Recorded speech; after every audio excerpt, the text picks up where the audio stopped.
Rīgas Stradiņu Universitātes stomatoloģijas institūtā ir iespējams veikt 3-dimensiju rentgenu uzņēmumus, lai diagnosticētu zobu, kā arī to aptverošo audu, smaganu, alveolārā kaula, cieto un mīksto augšleju, mutes pamatnes, siekalu dziedzeru un to izvadu, locītavas, deguna blakusdobumu un citas patoloģijas. Biežākā sūdzība vēršoties ortodontijas klinikā, protams, ka šķības žokļi, šķības zobi, nepareizs sakodiens un estētiskas dabas problēmas. Un tad savukārt tālāk veicot ārstēšanas plānošanu, analīzi un vispārējo, tad ir nepieciešama šī 3D laboratorija. Mēs šeit tad uzņemam līdz ar to trīsdimensionālās bildes, gan sejai, gan arī mutei. Un līdz ar to tas ir viens no posmiem, kur mēs varam tālāk plānot ārstēšanu. Un ne tikai ārstēšanu, bet arī pēc tam veicot zinātnisko darbību un izvērtējot ārstēšanas rezultātus. Izmantojot pacientu izmeklēšanai koniskā stara datortomogrāfiju, ir iespējams iegūt anatomiski precīzus attēlus, tādējādi dodot iespēju ortodontiem, mutes, sejas un žokļu ķirurgiem un zobu protēzistiem vispusīgi izvērtēt pacienta sejas žokļu klīnisko ainu. Tas atvieglo un pātrina stomatoloģiskās ārstēšanas procesu.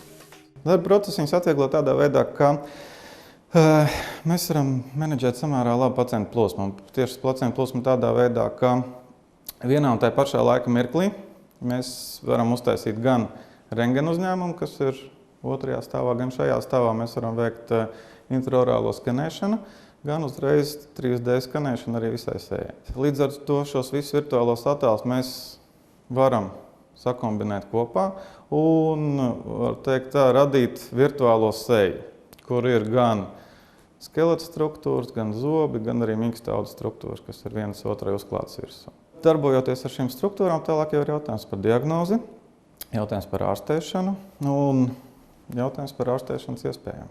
Priekšrocības ir tās, ka pirmkārt, iestrādājoties, tas ir laika ietaupījums, tīri no kliniskā viedokļa laika ietaupījums.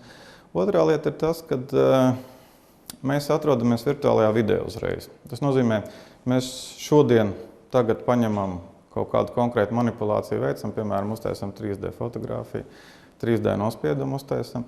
Un praktiski ir tā, ka pēc nelielas pāris minūšu datu apstrādes mēs viņu varam mierīgi nosūtīt uz jebkuru laboratoriju, jebkurā vietā pasaulē pa tīklu. Mēs attiecīgi varam komunicēt ar cilvēkiem pilnīgi citās vietās, būtībā online režīmā gan arī izvēr. Tas ir tas, ko mēs gribētu saprast ar e-medicīnu.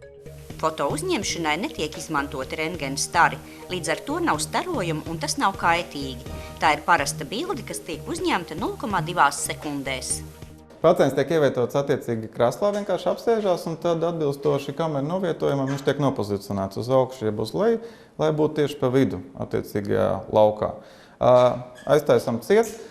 Šis, ja tā var teikt, būris ir speciāli izveidots ar tādu domu, lai būtu vienmērīgs apgaismojums. Ja? Proti, zivspuldze ir augšā, un, kad fotografē, tad arī zivspuldze izšāva.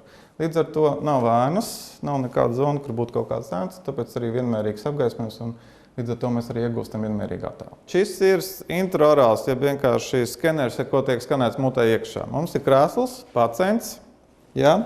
Un tad attiecīgi, ko mēs darām? Viņš sēž krēslā, mēs ar šo veicam skenējumu, tieksim, dabūnot to, kas viņam atrodas visu mutē. Tā skaitā zobus, viens žoklis, otrs žoklis, un mēs to visu dabūnam iekšā attēlu.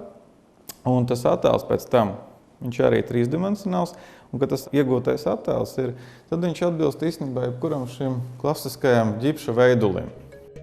3D attēls tiek nosūtīts uz laboratoriju, lai ar to varētu tālāk strādāt. Skenēšanā uzreiz redzams problēmas. Agrāk ģipša spiedumos varēja kaut ko palaist garām, un process bija laikietilpīgāks. Vēl šīs tehnoloģijas mēs obligāti izmantojam ķirurģisko operāciju plānošanā. Mums ir rentgeni, mums ir nospiedumi, arī tā skaitā digitālie, mums ir virtuāls pacients.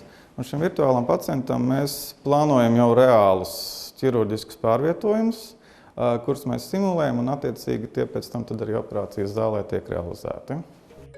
Šāda 3D tehnoloģija ir vienīgā Latvijā. Tā dod iespēju sadarboties ar klīnikām un laboratorijām visā pasaulē, visās zobārstniecības nozarēs, un to var uzskatīt par sākumu e-medicīnai Latvijā.